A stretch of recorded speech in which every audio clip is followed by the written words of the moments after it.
niños, el día de hoy les traemos la historia de Noé y el arco iris. En ella aprenderemos que podemos confiar en Dios porque Él siempre cumple sus promesas. Así como cuidó a las personas y a los animales en el arca, podemos confiar que cuidará de nosotros el día de hoy. Vamos a verla. Noé y el arco iris.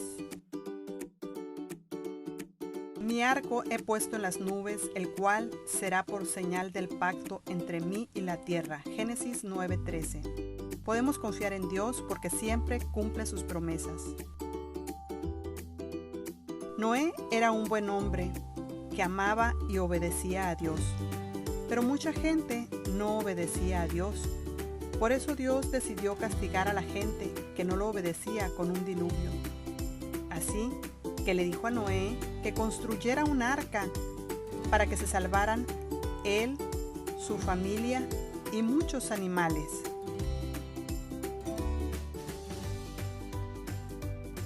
Cuando el arca estuvo lista, Dios cerró la puerta y mandó la lluvia. La lluvia cayó a cántaros y golpeó contra el arca. Las olas mecían el barco conforme iba subiendo el agua. Llovió 40 días y 40 noches, pero por fin dejó de llover. Pero duró mucho tiempo hasta que el agua hubiera bajado. Un día Noé descubrió algo: el arca se había detenido. El agua del diluvio había bajado lo suficiente para que aparecieran las montañas. Un día Noé soltó una paloma para ver si encontraba un lugar donde vivir, pero la paloma regresó porque todo estaba muy mojado. La siguiente semana, Noé envió la paloma de nuevo y esta vez regresó con una hoja de olivo en el pico. El agua estaba bajando para que salieran los árboles. La siguiente semana Noé volvió a enviar la paloma, pero esta vez no regresó. Ya era hora de salir. Salieron del arca Noé, su familia y también los animales. Qué bien se sentía el aire fresco de nuevo. Noé construyó un altar de adoración y dieron gracias a Dios por mantenerlos a salvo en el arca. A Dios le complació que Noé manifestara agradecimiento. Dios puso en las nubes el primer arco iris como una señal de una promesa. Dios prometió: nunca más voy a destruir la tierra con un diluvio. Podemos confiar que Dios cumple sus promesas. Espero que les haya gustado. Ahora vamos a repetir el texto. El texto del día de hoy se encuentra en Génesis 9:13. Repitan conmigo. Mi arco he puesto en las nubes, el cual será por señal del pacto entre mí y la tierra. Génesis 9:13. Preguntas de repaso. Número 1. ¿Qué hizo Noé para agradecer a Dios después que salió del arca?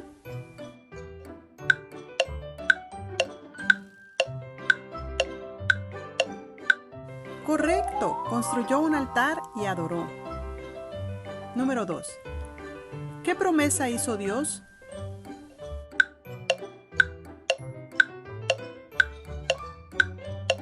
Correcto, nunca más destruiría la tierra con un diluvio. Número 3. ¿Cuál es la señal de la promesa de que nunca más la tierra sería destruida con un diluvio? Correcto, el arco iris. Número 4. ¿Quién siempre cumple sus promesas? Correcto, Dios. Muy bien, felicidades. Para terminar, niños, les mostraré un arco iris de papel que ustedes pueden hacer para que lo tengan en casa y les sirva de recordatorio de que pueden confiar en Dios porque Él siempre cumple sus promesas.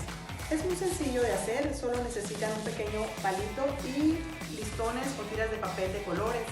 Lo pueden poner en su recámara para que todas las noches antes de dormir y todas las mañanas, en cuanto se levanten, puedan recordar que Dios siempre cumple sus promesas. Eso es todo. Adiós.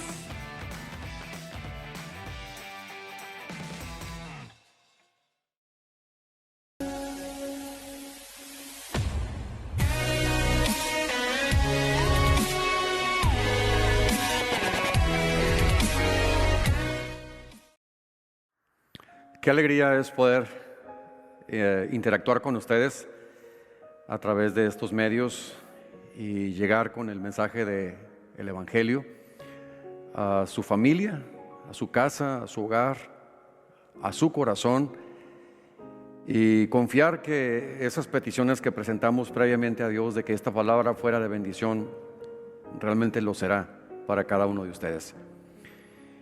Quiero compartir con ustedes un versículo de la Biblia que está en la epístola del apóstol San Pablo a los Filipenses en el capítulo 1. Filipenses, capítulo 1, dice el versículo 27: solamente que os comportéis como es digno del Evangelio de Cristo, para que sea que vaya a veros o esté ausente, oiga de vosotros que estáis firmes en un mismo espíritu, combatiendo unánimes por la fe del Evangelio. En estos tiempos que hemos estado viviendo es cuando se debe demostrar que la fe y la vida cristiana son superiores a cualquier otra filosofía. Esto que está ocurriendo en el mundo es el mejor escenario para hacer resaltar que la fe y la vida cristiana son superiores, infinitamente superiores a cualquier otra filosofía. Cuando leo la Biblia en el libro de los Jueces, por ejemplo, hay una frase que es repetitiva. No es muy halagadora, por cierto, pero la Biblia, cuando describe aquellas generaciones, dice: cada uno hacía lo que bien le parecía. Ellos fueron generaciones que trataron siempre de imponer su comportamiento. Yo quiero en esta ocasión hablar a la iglesia sobre 3 formas, 3 pasos para salir de nuestro ensimismamiento y ser de utilidad. Es decir, cómo en medio de todas estas cosas no convertirme en parte del problema, sino en parte de la solución. Cómo evitar que estos tiempos me neutralicen en mi propósito de vida, en mi llamado, en la misión, en mi vida cristiana. Son 3 cosas que quiero compartir con ustedes, y las 3 comienzan con C para que las podamos recordar más fácilmente. Lo primero que debemos hacer para ser de utilidad en este tiempo es por medio de nuestro comportamiento. Estará de acuerdo conmigo que el comportamiento es fundamental, es básico, es indispensable para lograr la utilidad que estamos buscando. Pero ¿cómo debe ser el comportamiento cristiano?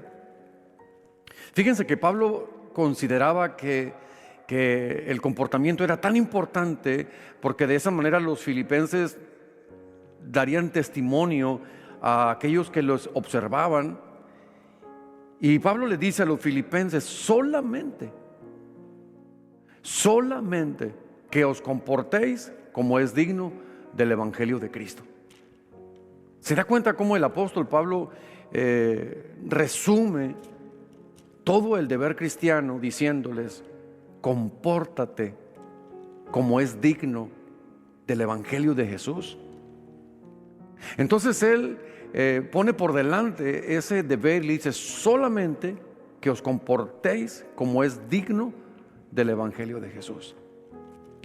Amados hermanos, hay un evangelio que merece ser honrado, que merece ser dignificado y exaltado. Y la manera de honrar este evangelio, la manera de dignificar esta palabra, es a través del comportamiento. Comportamiento es el conjunto de respuestas que presenta un ser vivo en relación a su entorno o a los estímulos.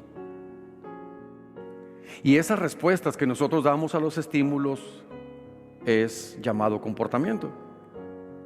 Y la intención de Pablo era tan noble porque él desea que el comportamiento de los creyentes fuera un estímulo para la extensión del Evangelio que el comportamiento fuera un estímulo y que el comportamiento jamás fuera un obstáculo. Porque según encontramos en la Biblia hay dos tipos de piedras. A algunas se les conoce como piedras vivas. Ellos son los que vigorizan la obra de Dios, los que vivifican, los que animan, los que alientan, los que motivan, los que transmiten vida, son dadores de vida. Piedras vivas le llama la Biblia. Pero hay otros a los que la Biblia les llama piedras de tropiezo. ¿A poco no es frustrante cuando el comportamiento de un cristiano contribuye para que alguien rechace el evangelio? El comportamiento de otro cristiano, en la mayoría de nuestros casos, nos trajo a Jesús cuando vimos esa vida transformada que vertió sobre nosotros y nos compartió de la riqueza que había recibido de Cristo. Ellos fueron un estímulo para nuestra vida. Pero también hay otros que se convierten en obstáculo. Así como un árbol es conocido por sus frutos, así el cristiano debe ser conocido por su comportamiento. Cuando tú miras a un árbol y ves sus frutos, dices, ese tipo de árbol es porque el fruto lo delata. Cuando tú ves a una persona y ves su comportamiento, entonces sabes cuál es su naturaleza, cuáles son sus motivaciones, cuál es el verdadero yo de esa persona, porque los frutos están allí gritando y testificando de ello. Esa es la importancia del comportamiento. No importa cuánto podamos hablar, el comportamiento al final va a dar testimonio de quiénes somos realmente. ¿Cómo ser útiles en este tiempo difícil? Es a través del comportamiento. Vivimos en un mundo donde cada individuo exige su libertad de comportamiento, donde todos proclaman y argumentan sus derechos de tener su libre comportamiento. Y aunque existan leyes que regulan el comportamiento de las personas con el fin de producir una convivencia segura, muchos pasan por alto esas leyes y se comportan como quieren. Y pareciera que el gran logro de estos tiempos es tener el comportamiento que tú quieras. Existen 3 áreas en las cuales el cristiano debe mantener un comportamiento íntegro, que honre a Dios y que también traiga bendición para su vida. El comportamiento hacia la familia física, el comportamiento hacia la familia espiritual y el comportamiento hacia la familia humana. ¿Cómo debemos comportarnos en estas 3 áreas? ¿Cómo debemos comportarnos con la familia física? Comenzaremos hablando del comportamiento de la madre o de la esposa. Y el apóstol Pablo, cuando les escribe a ellas, orientándolas en el Espíritu Santo sobre cuál debe ser el comportamiento de la mujer cristiana, dice: asimismo vosotras, mujeres, estad sujetas a vuestros maridos, para que sean ganados sin palabra por la conducta de sus esposas. Fácilmente pudiéramos sustituir por la conducta, por la frase, por el comportamiento. Y entonces el apóstol Pablo habla de la fuerza del comportamiento, porque dice, por medio de ese comportamiento espiritual, verdaderamente cristiano, pueden ser ganados incluso los inconversos. Sí, ciertamente la Biblia, cuando habla del comportamiento de la esposa, de la madre, habla de una sujeción que ella le debe a su marido, pero es a su marido. No está hablando de una sujeción como mujer a todos los hombres del planeta. No está hablando de un grado de inferioridad de géneros. No, simplemente habla de un hombre. Las mujeres están sujetas a sus maridos, pero no debemos confundir sujeción con subyugación. La sujeción es dignidad. La sujeción es la voluntad de una mujer capaz, inteligente, que también ha recibido dones y talentos, con fortalezas, con habilidades, pero que en cuanto a su esposo decide estar en sujeción para honrar a Dios. Nunca confundamos sujeción con subyugación y nunca confundamos autoridad con autoritarismo. Con respecto a la conducta del esposo, también tenemos mandamiento para este comportamiento y dice: maridos, amad a vuestras mujeres, así como Cristo amó a la iglesia y se entregó a sí mismo por ella. El amar a la esposa no significa solamente ser para ella un proveedor.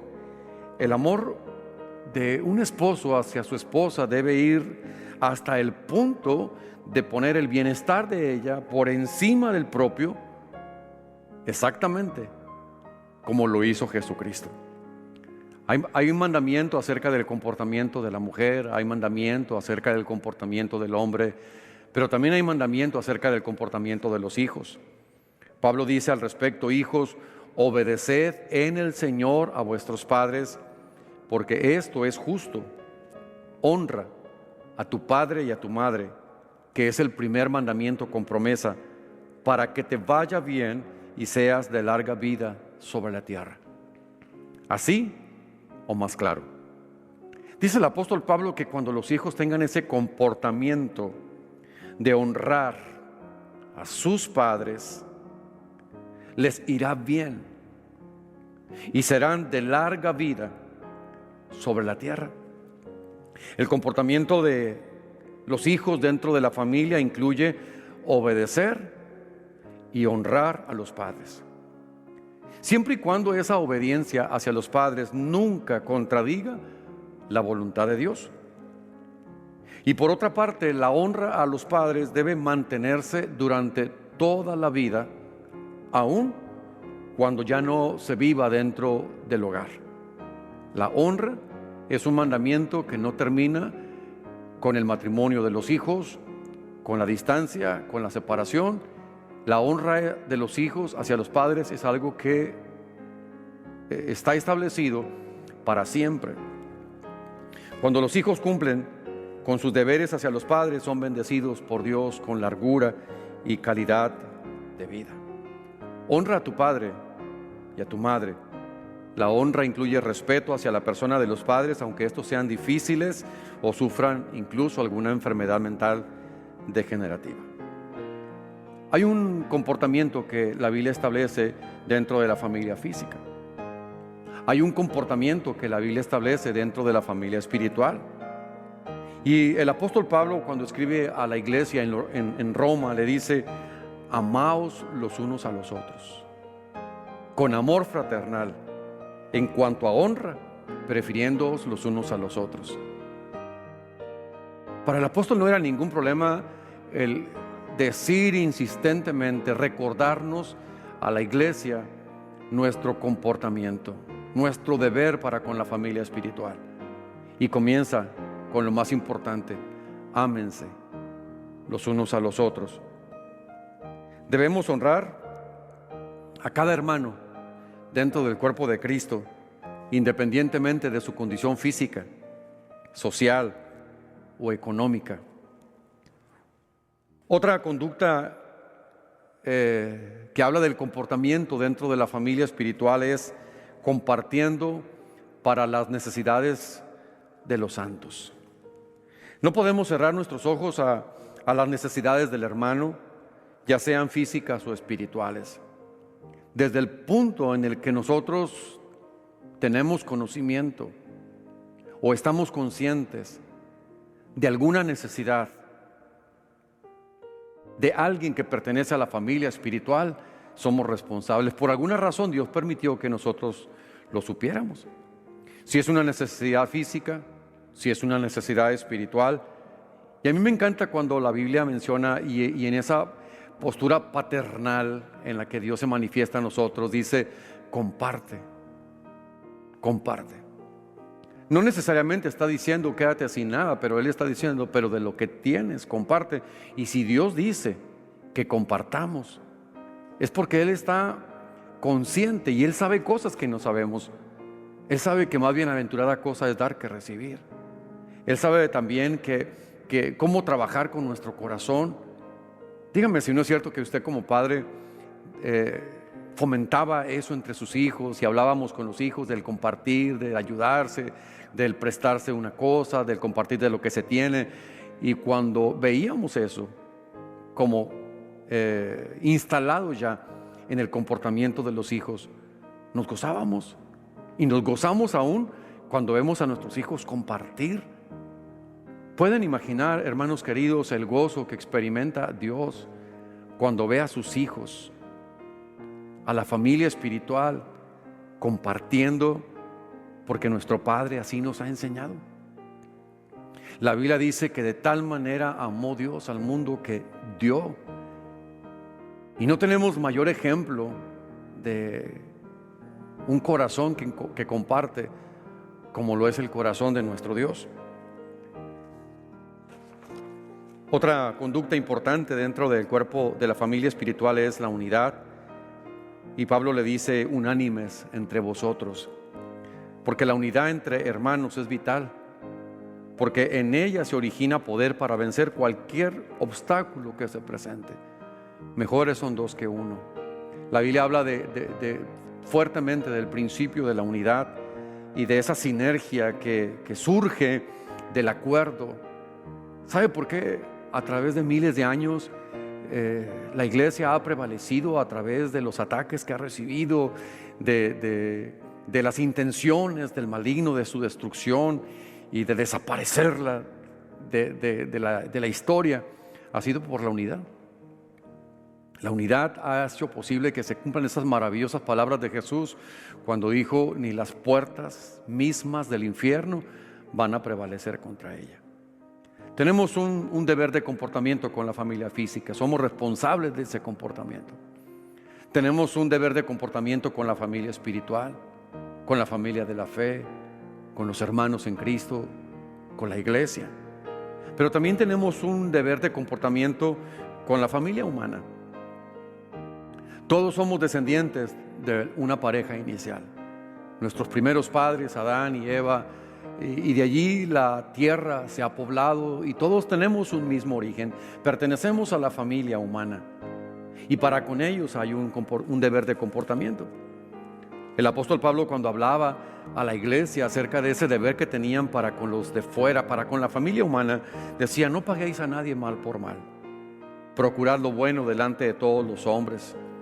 Si es posible y en cuanto dependa de vosotros, estad en paz con todos los hombres. No os venguéis vosotros mismos, amados míos, sino dejad lugar a la ira de Dios. Porque escrito está: mía es la venganza, yo pagaré, dice el Señor. Así que si tu enemigo tiene hambre, dale de comer. Si tuviere sed, dale de beber.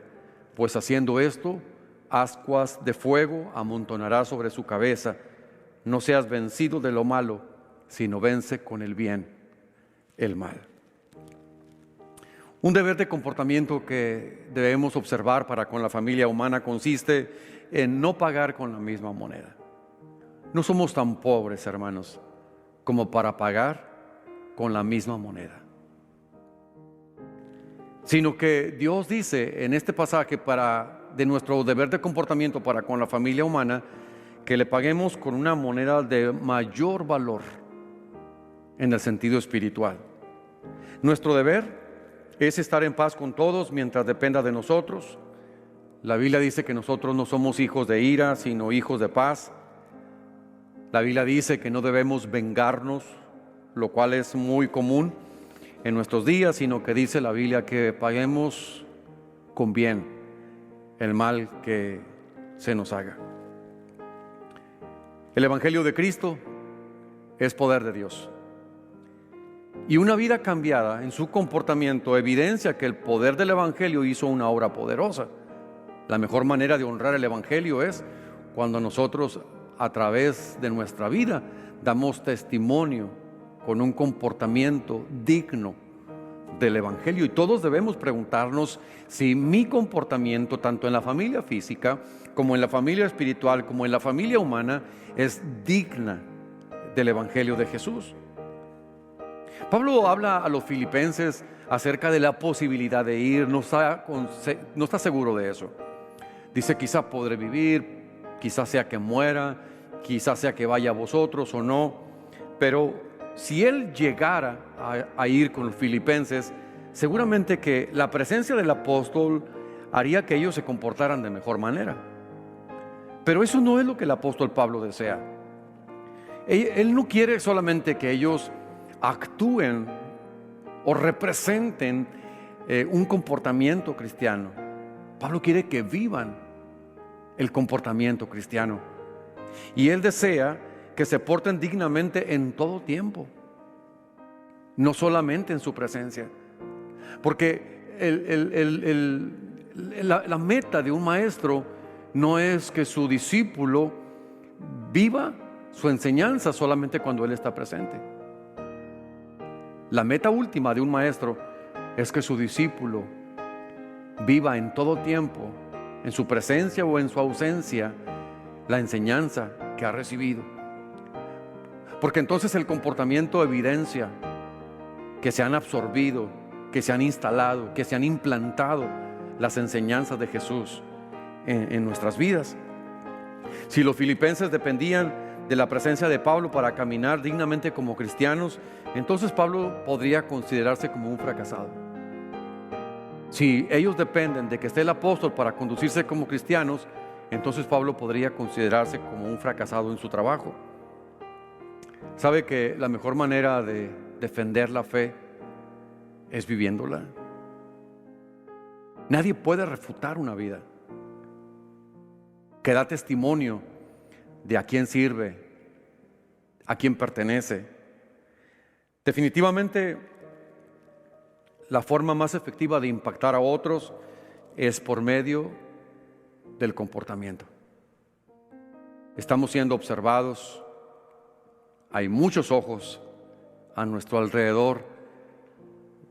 La Biblia lo describe, hermanos queridos, como quien corre en un coliseo y tiene una nube de observadores viéndolo.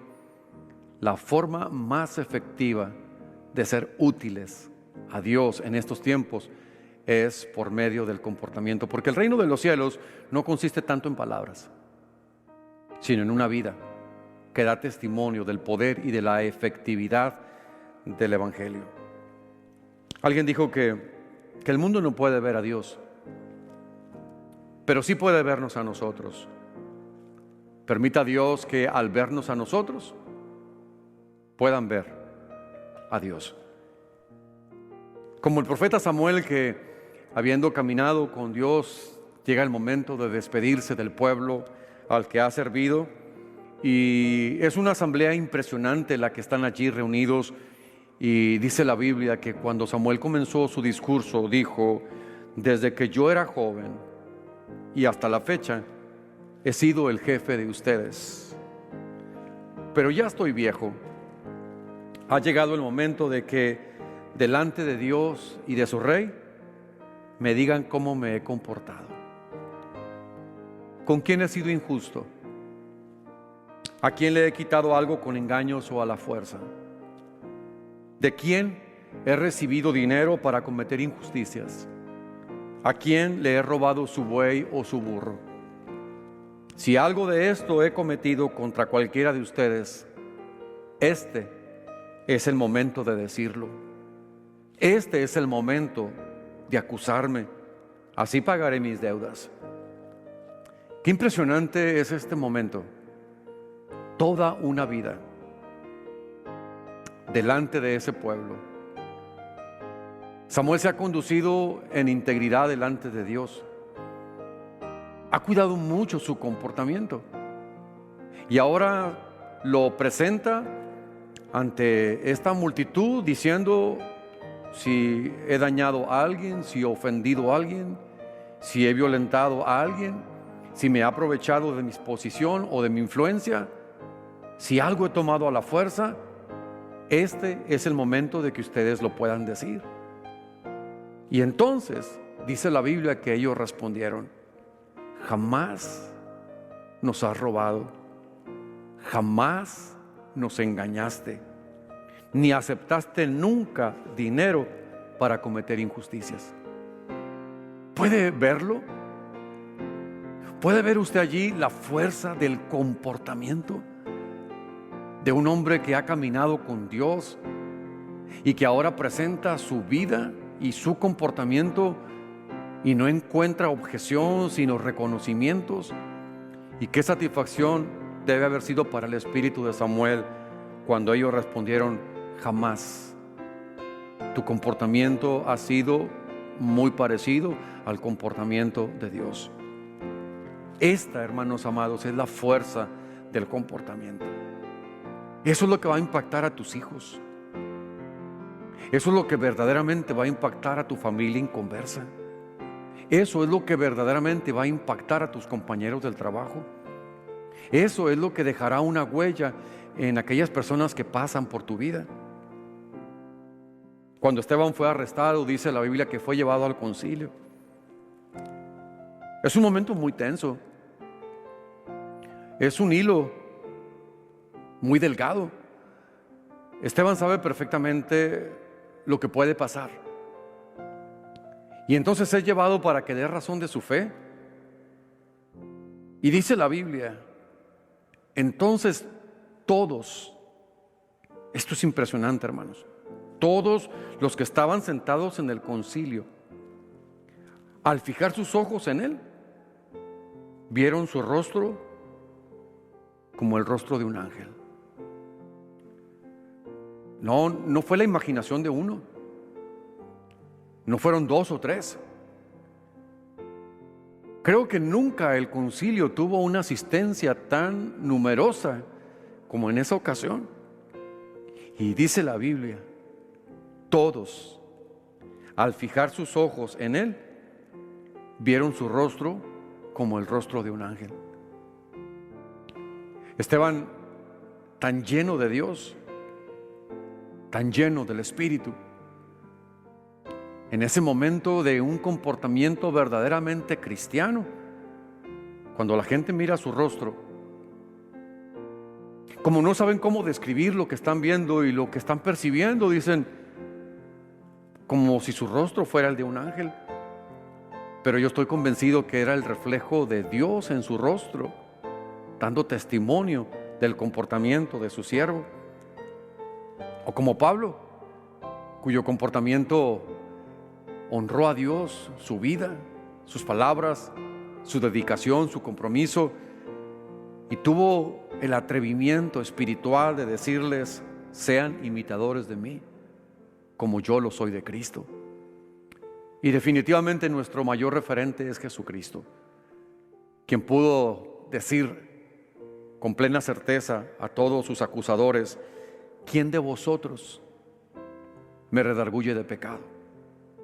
Qué tremendas palabras.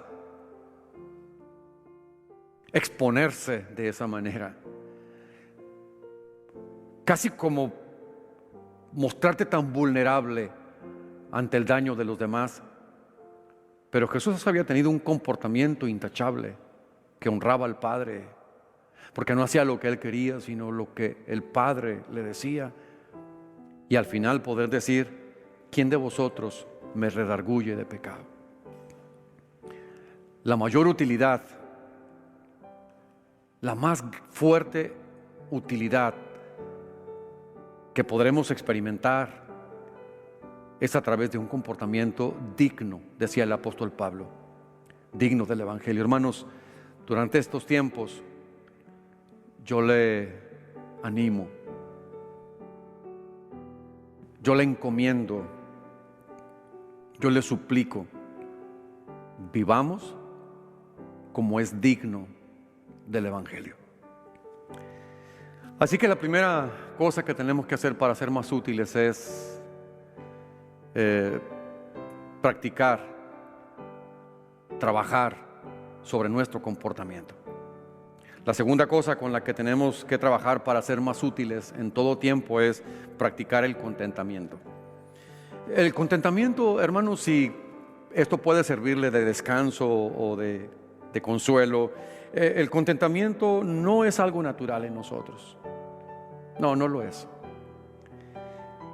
Sin embargo, aunque el contentamiento no es algo natural en el ser humano, Dios nos manda a vivir en contentamiento. Contentamiento no es lo mismo que resignación o fatalismo. No es la incomodidad, la insatisfacción, el enojo, la molestia, pero decir, bueno, pues finalmente me someto. No, eso es fatalismo, eso es resignación. Contentamiento es reconocer que Dios está en control de todo lo que pasa en mi vida. Y que por lo tanto acepto con paz y serenidad cualquier circunstancia que llegue a mi vida, buena o mala. Contentamiento es reconocer que la buena voluntad de Dios para mi vida es buena, agradable y perfecta.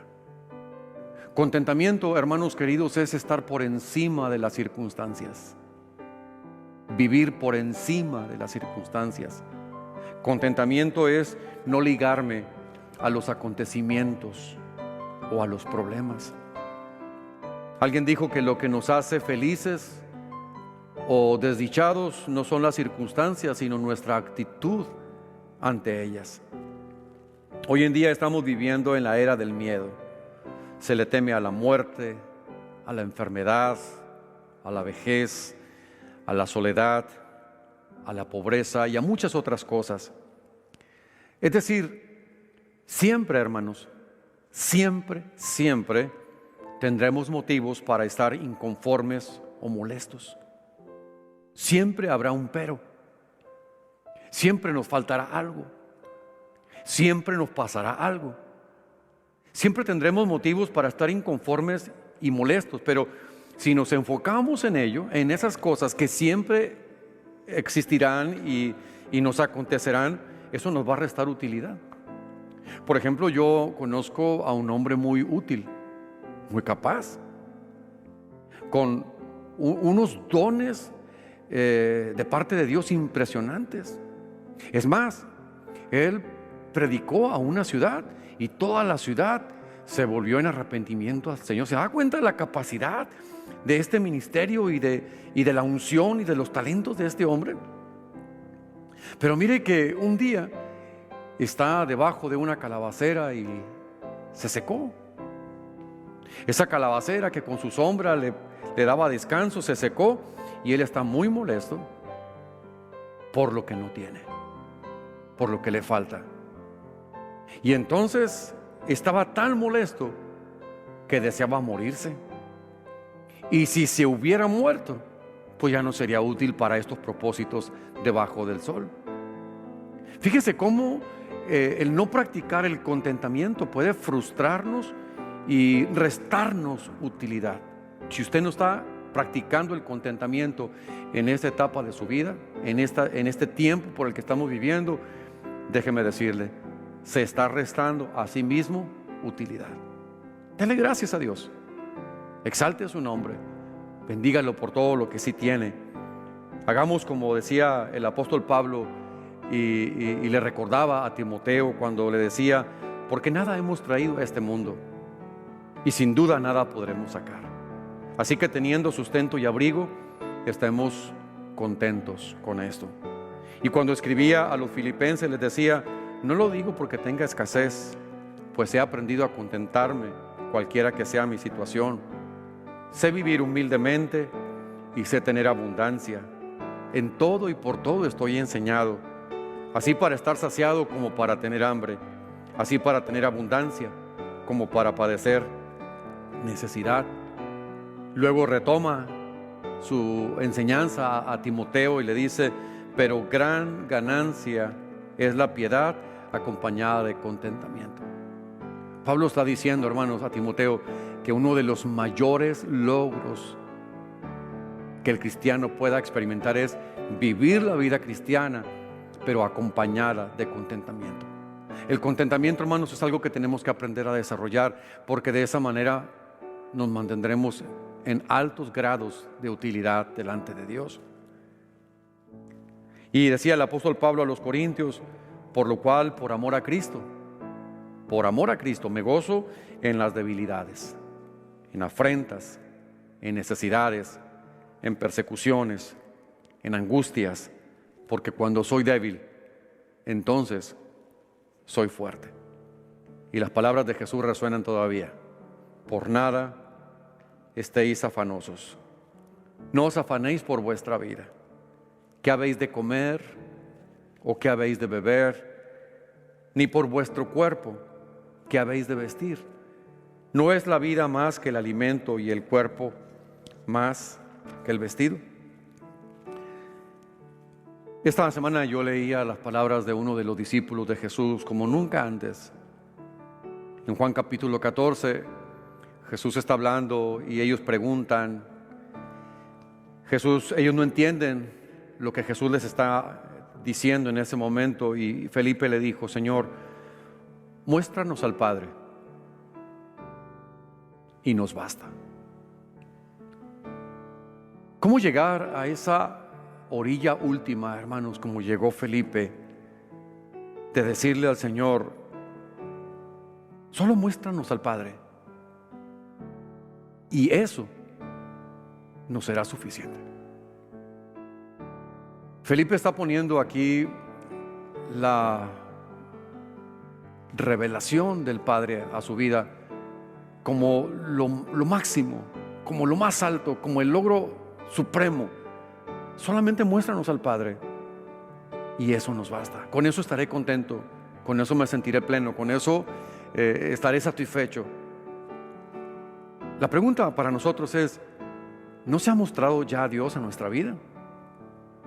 ¿No le hemos conocido como el Dios de amor, el Dios de aceptación, el Dios que nos ha sanado cuando estamos enfermos, el Dios que nos ha abrazado en los tiempos difíciles, el Dios que ha suplido para todas nuestras necesidades, nos ha tomado de la mano y nos ha sacado adelante de toda situación difícil, el Dios que le regresó la dignidad y el valor a nuestra vida, el Dios que nos ha dado propósito? ¿No cree, hermano, que este es un buen momento para decir: Señor, por el hecho de que tú te has mostrado a mi vida, eso ya me basta, y todo lo demás que venga será añadidura y será bien recibido? Pero finalmente llegar, hermanos, a expresar como Felipe: Señor, muéstranos al Padre y nos basta. Realmente esa es la meta que todos nosotros deberíamos tener en nuestra vida. ¿Cómo ser útiles en todo tiempo? Número 1, por medio del comportamiento. Cuide su comportamiento en la familia física, cuide su comportamiento en la familia espiritual, cuide su comportamiento en la familia humana. Número 2, practiquemos el contentamiento. No nos nace hacerlo, no nos es natural, pero Dios lo manda y nosotros lo entenderemos como un deber. Y finalmente, la tercera forma en que podemos ser útiles es a través del crecimiento. Cuando Pablo habla de este proceso en la vida de la iglesia y del creyente, dice: yo planté, Apolos regó, pero el crecimiento lo da Dios. Habla de un proceso de crecimiento y habla de la vida de Dios como una semilla que ha sido implantada en nuestro espíritu, pero que esta semilla necesita ser regada para que pueda crecer y para que pueda fructificar. Esto nos habla entonces de esa responsabilidad nuestra de regar esta semilla, la semilla de la vida de Dios que ha sido depositada en nosotros, para que el proceso siga y siga y siga. Este es un tiempo excelente, hermanos, para nuestro crecimiento. Tenemos tiempo, tenemos los recursos de la palabra, tenemos a Dios, el Espíritu Santo con nosotros, tenemos un campo donde podemos hacer el bien, tenemos formas tan diversas de seguir sembrando en otros. Veamos este tiempo como un tiempo para nuestro crecimiento, porque cuando nosotros aceptamos a Cristo como el Salvador, Dios el Espíritu Santo vino y habitó entre nosotros, y dice la Biblia que Él nos guía a toda la verdad. La obra poderosa del Espíritu Santo en un creyente es promoverlo, instarlo al crecimiento espiritual. El propósito final de la operación del Espíritu Santo en la vida de un cristiano es promover esa transformación personal. Alguien dijo que los problemas nunca podremos solucionarlos en el mismo nivel que nos encontrábamos cuando los creamos. Tengo que crecer. Algunos nunca saldrán de los mismos problemas porque nunca han crecido. Pero tus hijos necesitan ver a un padre que ha crecido, a una madre que crece. Tu cónyuge necesita ver a un hombre o a una mujer que crece. En la iglesia se necesitan gente que están en un constante crecimiento, porque la forma más efectiva para ser útiles en todo tiempo es por medio del crecimiento. Y de acuerdo a la Biblia, o con la Biblia, el crecimiento espiritual se exhibe en lo que se llama el fruto del Espíritu Santo. Esa es la manera más efectiva de comprobar cuando alguien está creciendo, por los frutos, por el fruto del Espíritu Santo, que es amor, gozo, paz, paciencia, benignidad, bondad, fe, mansedumbre y templanza, porque la obra del Espíritu Santo en la vida del cristiano siempre trae crecimiento espiritual. Así que yo le quiero dejar en esta ocasión con ese desafío. ¿Cómo ser cristianos útiles, pero muy útiles para el Señor? Número 1, por su comportamiento. No es la actuación de una vida, es una vida cimentada en Cristo, guiada por el Espíritu, apegada a la palabra. Y si tuviera que retomar las palabras del apóstol Pablo para ustedes, yo les diría: solamente les pido que se comporten como es digno del Evangelio de Jesús. Ese comportamiento va a impactar y ese comportamiento va a quedar grabado en las memorias de aquellos que están a tu alrededor. Número 2, por medio del contentamiento. Siempre habrá razones por las que no estemos contentos. Siempre habrá el pero. Siempre habrá el inconveniente. No se enfoque en ello. Enfóquese en todo lo que tiene, en todo lo que es. Enfóquese en el Dios al que usted sirve. Enfóquese en todas esas acciones de gracias que deben salir de sus labios por las bondades inmerecidas que hemos recibido de Dios. Manténgase practicando el contentamiento. Y número 3, sea responsable de su crecimiento. Ensanche el sitio de su tienda, extiéndase a los lados, y cuando uno ha crecido y está empeñado en ese proceso de crecimiento, entonces uno puede ser de mucha más utilidad para los que están a su alrededor, para que el nombre del Señor sea glorificado, y por qué no, para esa satisfacción personal de que uno está creciendo en Cristo. Señor, en esta ocasión estamos delante de ti y te damos gracias. Muchas gracias, Dios, Espíritu Santo, porque conocedor tú de todas las cosas y de todos los momentos por los que estamos atravesando, traes a nuestra atención, Señor, la importancia de salir de nuestro ensimismamiento y volvernos en instrumentos útiles. Gracias, Padre, por esta iglesia Aposento Alto que has puesto en esta comunidad, Señor, para bendición de San Luis Río Colorado y de San Luis Arizona, y ahora a tantos lugares a través de los medios. Gracias, Padre, porque durante 70 años ha sido una comunidad muy útil y han desfilado miles de personas en todos estos años, y muchos de ellos podrían testificar de los beneficios, las bendiciones recibidas por esta tu iglesia, Señor. Sin embargo, Señor, ahora se nos presenta una excelente oportunidad y así la vemos. La oportunidad de ser útiles en medio de las crisis y de las dificultades. Yo te pido, Señor, en el nombre de Jesús, que esta palabra se quede grabada firmemente en el corazón, en la mente, en los pensamientos de cada uno de mis hermanos. Que ha llegado el tiempo, Señor, de responsabilizarnos de nuestro nivel de utilidad. Yo te pido, Señor, en el nombre de Jesús, que podamos estar conscientes que una de las mejores maneras es el comportamiento, pero también el contentamiento, pero también el crecimiento. Que seamos desafiados por ti, Señor, para honrarte a través de una vida que testifica que el Evangelio, que es poder de Dios, ha transformado nuestras vidas y puede hacerlo con cualquier otro. Oro en el nombre de Jesús por esa administración de tu presencia y de tu Espíritu, Señor, en el corazón de la iglesia. Yo los pongo en tus manos. En tu nombre, Señor, yo los bendigo.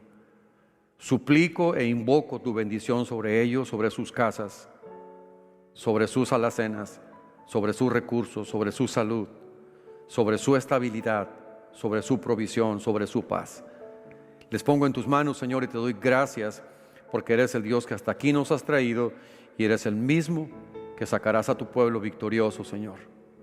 Te damos muchas gracias por esta confianza que tenemos en ti y gracias por tu bendita presencia en el nombre de Jesús. Amén. Amados hermanos, no tenemos ninguna información que darles con respecto a los tiempos. Simplemente pues que seguimos esperando. La fecha última que se había establecido era el día de hoy, pero ante el hecho de que no hay ninguna notificación, pues las cosas siguen así. Vamos a esforzarnos a mantener el vínculo de la paz. Y también quiero recordarles, hermanos, la importancia que es de que nosotros estemos reunidos en esta manera. Aunque usted pueda ver estos sermones o enseñanzas en cualquier otro momento del día, sin embargo es significativo que nos tomemos este momento para estar juntos y congregarnos, por así decirlo. Y yo le animo entonces para que seamos organizados y disciplinados y lo hagamos en las horas indicadas. Solamente que por alguna razón usted no pueda, pues entonces ya lo pueda ver después. Siga recomendándolo, siga reenviándolo a alguien que seguramente lo necesitará y pueda llegar a muchos más este trabajo que estamos realizando para gloria del Señor. Que Dios los bendiga mucho, el Señor les guarde.